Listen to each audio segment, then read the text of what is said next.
Hello everyone, my name is John from Vulgar Studios, and what I'm going to do now is actually talk a little bit about basic WordPress security. Now, in our last video we actually set up a little bit better security in our database by changing the table prefix around, and that is a good practice. It can actually be done from the installation process, but that alone is not enough. WordPress security starts from the very beginning. With your username and password. And the reason is because WordPress makes up for about a fifth of the websites on the internet. And there are automated scripts out there that just automatically hack WordPress sites all of the time using brute force methods, rainbow tables, you name it, just to get into WordPress sites and be malicious.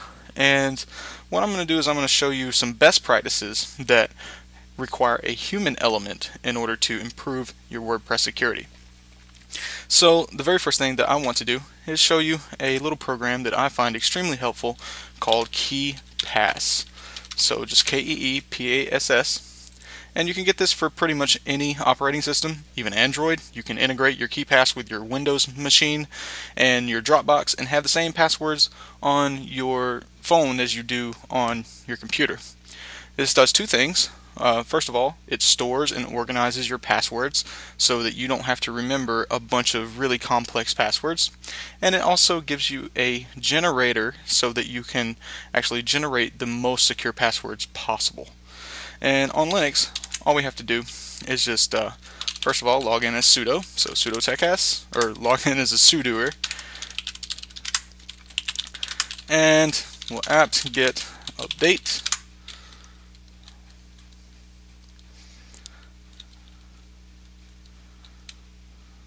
Yep, let that update, because you know my computer is really slow. I apologize about that. Okay, and then we just apt get install KeePass 2, and yep, we're going to go ahead and download and install this wonderful program. And then we're going to set up a more secure user than the one that we actually installed WordPress with. And like I said, I mean, if you're on a development environment, that kind of thing really doesn't matter. No one is going to be accessing your computer, at least not, hopefully not. And you don't have to worry about that kind of thing when you're not online. But once you go online, you definitely want to have this in place, or else you're going to get hacked in the first day. I promise you. And well, I mean, I can't really say that it doesn't happen all of the time, but 9 times out of 10, if a WordPress site goes up out of the box, it's going to get hacked in the first day. I've seen it many times. I've worked in technical support for a hosting company, and that is just that is one of the biggest mistakes that people make, period, is having a WordPress site without a secure login and password. And so I'm going to go ahead and pause this until it's done, and I'll be right back.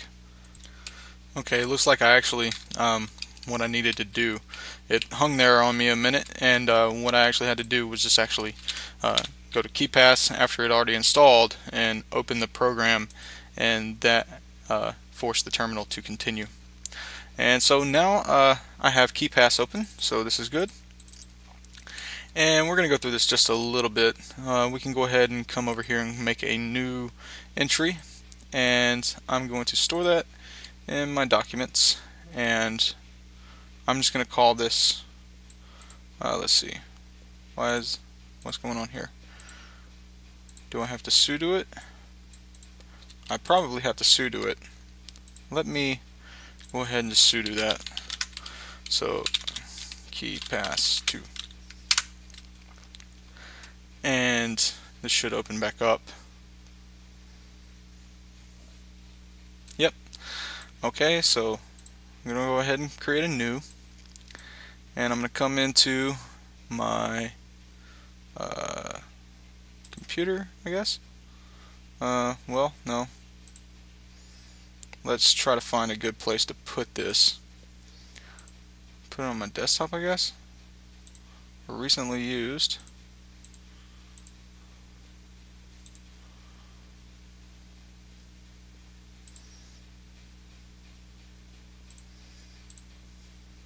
I'll just put it in somewhere. Let's see. We'll go all the way back. Put it in root. Can we? Nope. Let me find my user. So I'm coming up to here. I'm going to go in Home and into John, Documents, and now I'm going to save this as passwords, like that. And then we'll be asked for a master password, obviously, just the same way as like most Linux systems work. So I'm gonna make a password, just my normal password, and I gotta repeat that. And we'll go ahead and click OK. So now we get this mess up here. We got a lot of options that we can go through. I'll leave that to you. And now we have a new passwords file. Okay, so I'm going to go ahead and we'll add a group, and I'm going to call this WordPress.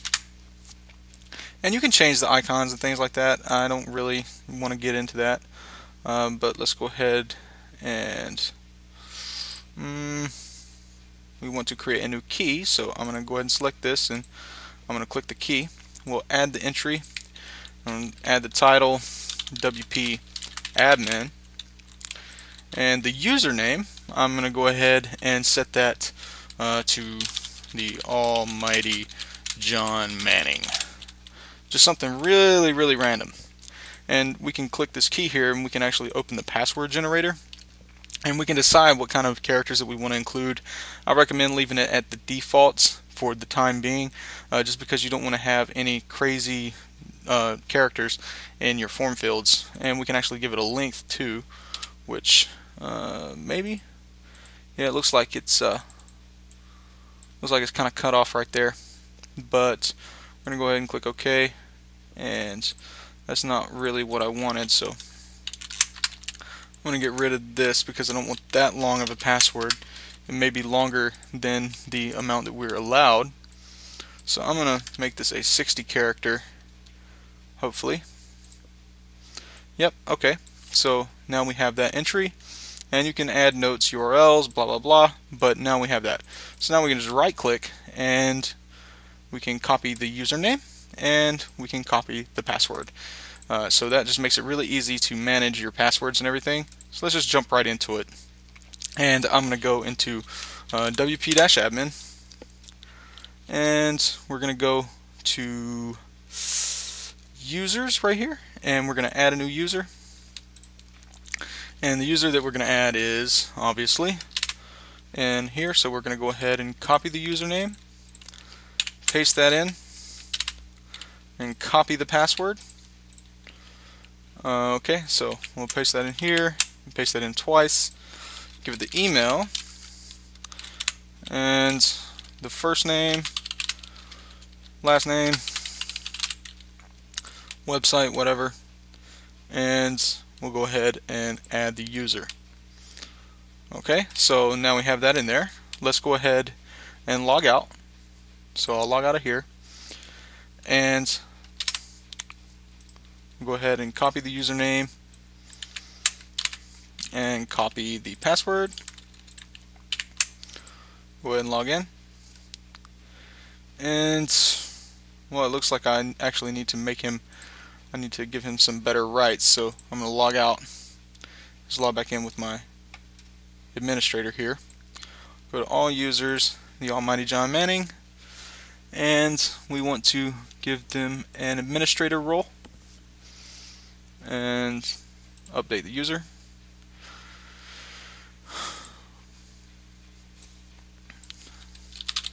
The almighty John Manning. And oh, that's another thing too. There's a timeout, so if you wait too long before you try to paste your password, it'll actually clear that from your keyboard. And I don't want to save that. But now I'm in here, so now I can just go over to all users, and then I can delete this guy. So I'm going to delete the original, and I'm going to attribute all content to John Manning now. And we're going to go ahead and confirm deletion, and now that user's been transferred over, and we have a more secure user. So that took a little bit longer than I expected, so I apologize about that. but it definitely is kind of a necessary step. You want to have a way to manage all of your secure usernames and passwords and stuff. So KeePass, highly recommend it. That is for basic users. If you're a more advanced user, I recommend something like AutoHotkey or the equivalent on Linux, or something like Phrase Express. Those are all fine and good. You just want some kind of secure way to manage it. And KeePass is really probably the best solution that is really easy to use. So go ahead and grab that if you want. And I'll see you in another video coming soon.